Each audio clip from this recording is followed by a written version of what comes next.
नमस्कार मित्रों, वैदिक नारी श्रृंखला की छठी कड़ी में आज हम वार्ता करने जा रहे हैं ब्रह्मवादिनी लोपामुद्रा पर।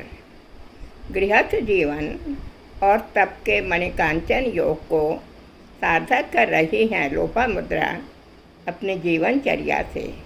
तो आइए, स्वागत है आपका।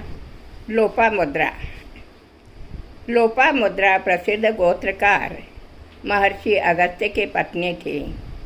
महर्षि अगस्त्य आरंभ से ही वैरागी प्रवृत्ति के थे, परंतु जब इन्हें ज्ञात हुआ कि इनका तापसी जीवन कहीं इनके पितरों के नरक का कारण न बन जाए, तो इन्होंने विवाह करने का विचार किया।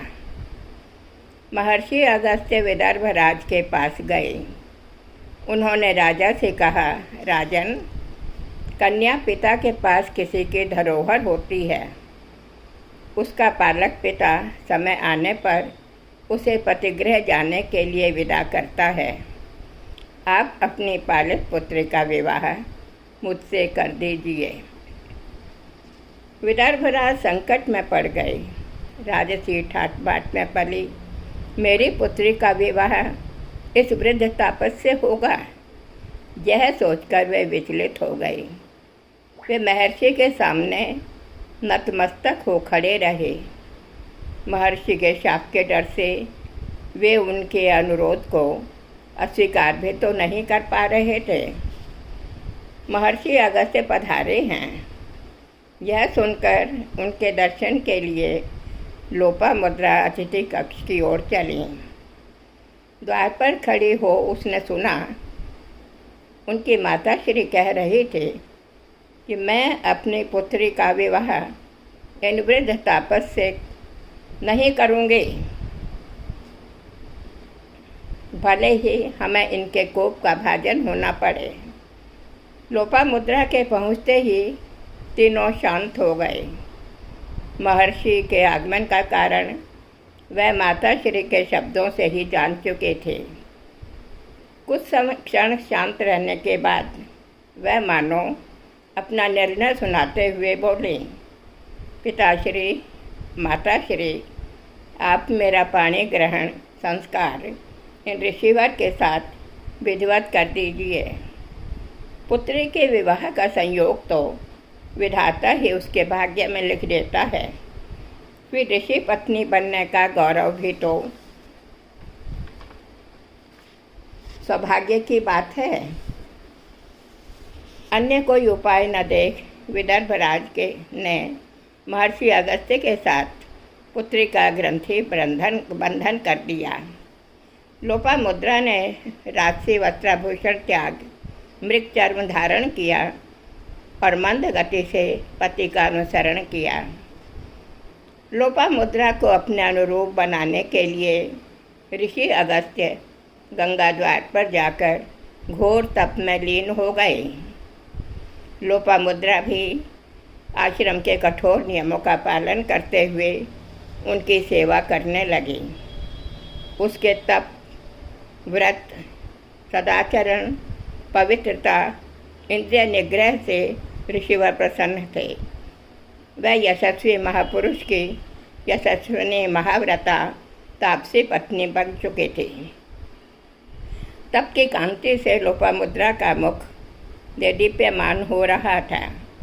अनंतर लोपामुद्रा दृढ़स्वी नामक तेजस्वी पुत्र की माता बनी।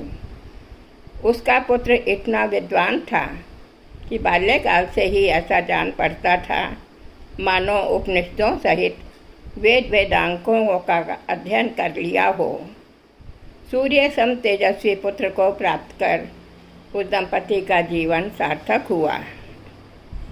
महर्षि अगस्त्य और लोपामुद्रा ने भारत खंड के दक्षिण में भारतीय संस्कृति का प्रचार प्रसार किया, ताकि समस्त भारत एक सूत्र में बन सके।